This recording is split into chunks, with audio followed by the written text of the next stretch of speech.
Oftentimes people ask me about getting out at night and seeing shows or going to restaurants or seeing the nightlife. And depending on where you are, but in this case, 15 hours ahead means I'm working overnight. So I don't usually go out at night unless it's a weekend, but I often am traveling on the weekend, so I don't often get out. But I will be prepared and get sleep and so on in advance. And then just knowing that the nightlife isn't going to be part of that equation. You have to be okay with that because first and foremost, you're here to work. You're not here as a tourist. If you work remotely around the world and you are asynchronous, meaning you can work anywhere at any time, that's a really good thing because then you can set your hours. A lot of folks are like YouTubers or other folks like that. They can set their own hours. But if you're working for a specific time zone, like I do in Pacific time in North America, then I'm having to alter my hours when I'm here, say at Ho Chi Minh City, which is 14 hours ahead, to that of Pacific time. And that means I work overnights. And that's something you have to be prepared for if you want to do remote work. When you're working remotely and working in a different time zone, it's always good to have supplies with you so that you can have food while you're working it, usually in the evening. So if you're an Airbnb, you can go to a grocery store, get groceries, or you can go to a restaurant, get takeout. The cool thing is that if you get some really good food places, you can bring that back with you.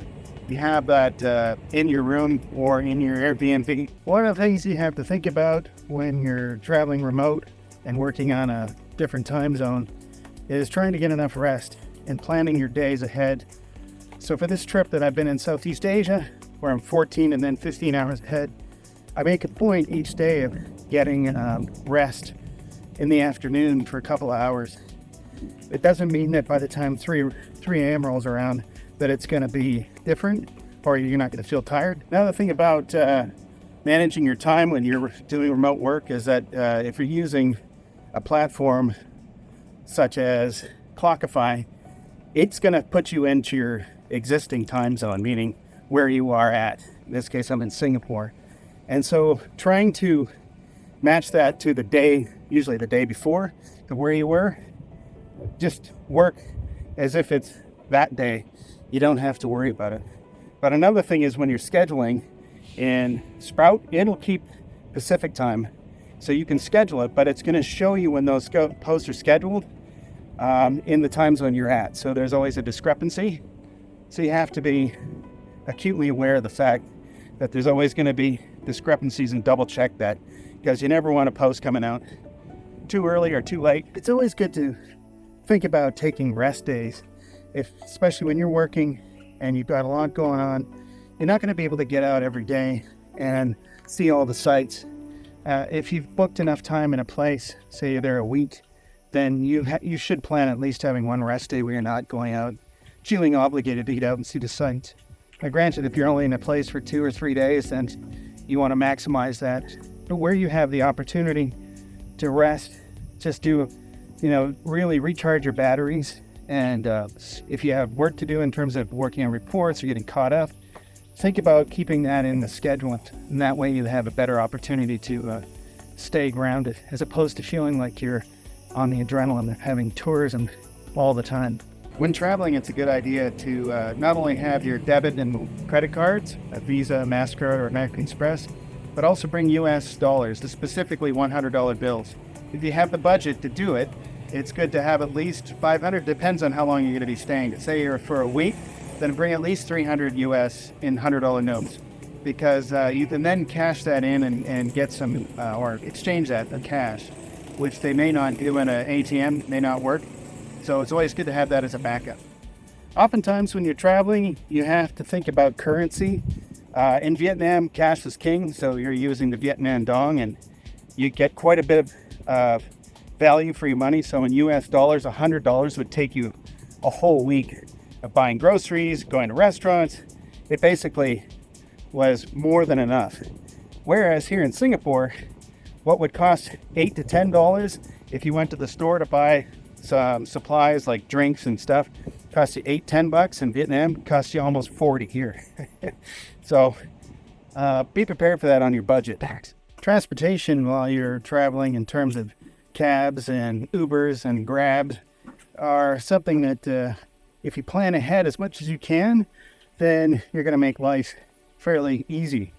I've mentioned before that when you get to the airport, you can grab a Welcome or a Grab or Uber, depending on where you are in the world.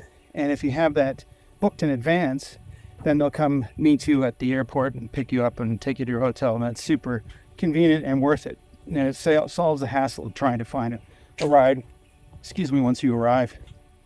But the other thing too is while you're in a city, if they have Uber, if they have Grab and your credit card works, here in Penang it doesn't, then yeah, it's great just to order those up. You don't have to deal with bartering with them. It's a flat rate, makes it easy.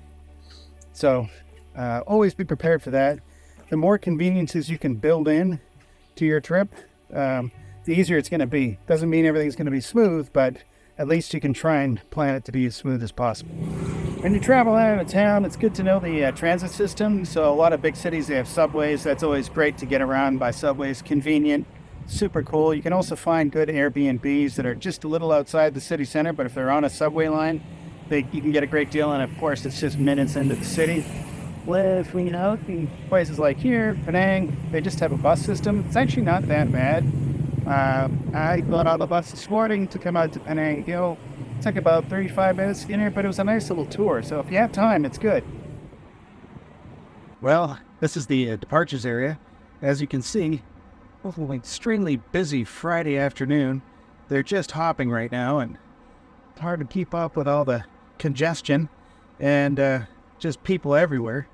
And I'm about to get an Uber because they do have Uber, but I think it's going to be a long time before I get one because they may be in short supply based on how busy it is. Or maybe in short supply because there's no demand. We'll think. This is the slowest airport I've ever been to by far. That's pretty funny. One of the things that I really appreciate about international travel, is signing up for Priority Pass, which gets you into the lounges all over the world. And you get food, you get some beer, some drinks, and it's a nice place to sit down and work.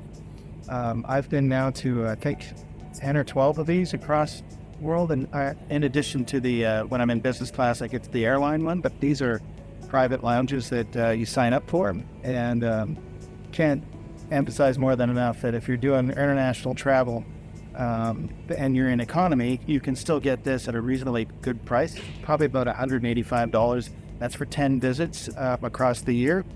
Anything above and beyond that's like $30. It's totally worth it. Just coming to these places, checking in, you don't have to pay for anything. You just sit down and relax. It's great. So it's like a refuge, and it's just quiet and cool. Really happy to be here at the Transit Ambassador Lounge in Singapore.